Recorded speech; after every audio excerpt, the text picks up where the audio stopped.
Gavin Gee here from UltimateReloader.com. We're here at the 2020 SHOT Show in the Uintah Precision booth. I'm here with Jason Baker. Thanks for joining me, Jason. Yeah, thank you. Thanks for stopping by. Appreciate it. Yeah. So as you all have seen, I've been hands-on with the Uintah Precision stuff. I've got upper 15, upper 10. I'm planning a couple builds, some pretty cool stuff. Right. But we got some new stuff here to talk about. Before we do that, real quick, tell me about Uintah Precision. What is the product? Tell me a little bit about the company, and then we'll get into these cool new products here. Sure. So we're based out of Duchesne, Utah. We produce a true bolt-action upper for your AR pattern rifles. It's a 3-lug bolt with a 60-degree throw. Drops right onto your lower, and that's what we started producing. That's the UPR 10, UPR 15. This year, we're introducing our complete rifles. We did a little bit of a redesign on the upper, and then we also came up with a new lower. It's our own lower, so we have now a matched billet upper and lower for a complete rifle. They'll have Velocity 3-pound single-stage triggers, Ergo Deluxe grips, and Luth MBA-1 stocks as the standard configuration. They also come with the preferred barrels, 416R stainless match barrels. Very cool. And what I like about the redesign is it really looks like a complete package now. Right. Yep. Looks great. A lot of cleaner lines. Looks better. Yep. Let's talk about calibers that you guys support from the factory. So for our UPR 10 uppers and the UP 10, the complete rifles, the standard calibers are 308, 6.5 Creedmoor, 6mm Creedmoor, and 243. And then for the UP 15s or UPR 15s, as the uppers, the standard calibers are 224 Valkyrie, 223 Wild, 6.5 Grendel, and 300 Blackout. However, if they will fit and feed in a standard magazine, we can do a custom chambering for you, minus short mags. We don't do anything magnum bolt faced. Yep. And as you know, I've got a 6.5 Grendel, so that's got essentially a 7.62 by 39 bolt face. Right. I'm going to be spinning up a barrel for that so that I can take a look at the accuracy of 7.62 by 39. I am planning an AR build as well, a semi-auto, but I thought, what if we clamp things down a little bit and removed all the semi-auto dynamics from the equation? See what it does. Take a look at that, compare the ballistics with no gas system, that kind of thing. What's interesting about the platform is it is compliant, right? Yes. In those states where that's an issue. Yes, 50-state compliant, yep.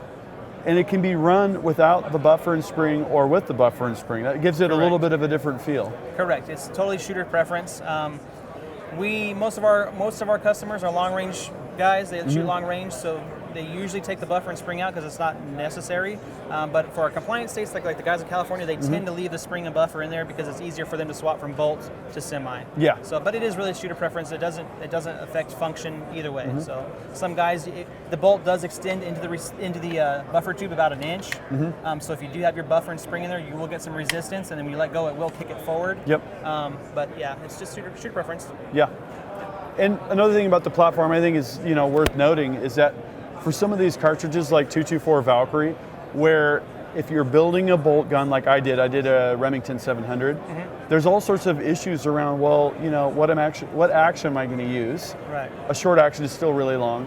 What magazines am I going to use? Right. I had to modify feed lips, I had to get a 3D printed follower. There was a bunch of little things to do, and I still occasionally have just a little bit of issues with feeding once in a while. Whereas with 224 Valkyrie was designed for the AR-15. Right. So when you're running an AR-15 mag well, inherently you're working more with the design than trying to adapt it to something else. Correct. Yeah, and both our complete rifles, they function with standard magazines, so they're not single stacks, they're not AICS. We would usually run mag pulls, except for the Valkyries. We tend to run the Alexander Arms 6.5 Grendels because we find that the Valkyries run better through the Grendel mags. But yep. I think I'm running 6.8 SPC mags. Yeah, which is also in mine, and they run pretty good. And regarding accuracy, with the Grendel, I've gotten a 5-shot group down in the 0.35 inch range with my hand loads, and so that's, I think, another reason. If you like the AR platform, if you like the ergos, but you really want to get a little bit more precision, this is an option where you reuse part of your investment, you got your compliance, all that. Right, and that was kind of the intended purpose of what we designed. A lot of people thought it was designed as a compliance component. It wasn't. It works very well for those situations, those states, but it's actually designed as an addition or a complement to the AR platform. For those, most everybody shot an AR. A lot of people trained, they have ARs. So basically, all your muscle memory, all your training, that field crosses directly over because it is an AR. There's no change. So you're going to be inherently more accurate and more comfortable with your gun because it's the same gun. Yeah. Okay, so if you want to know more about the new redesigned uppers, they've got the new look and the complete rifles, I'll have a link in the video description to my article where I'll have all of that information. I also wanted to invite you guys to watch West Desert Shooter. Logan over there works with you guys and shoots Uintah Precision stuff, and he's got some really cool videos where he's really going out.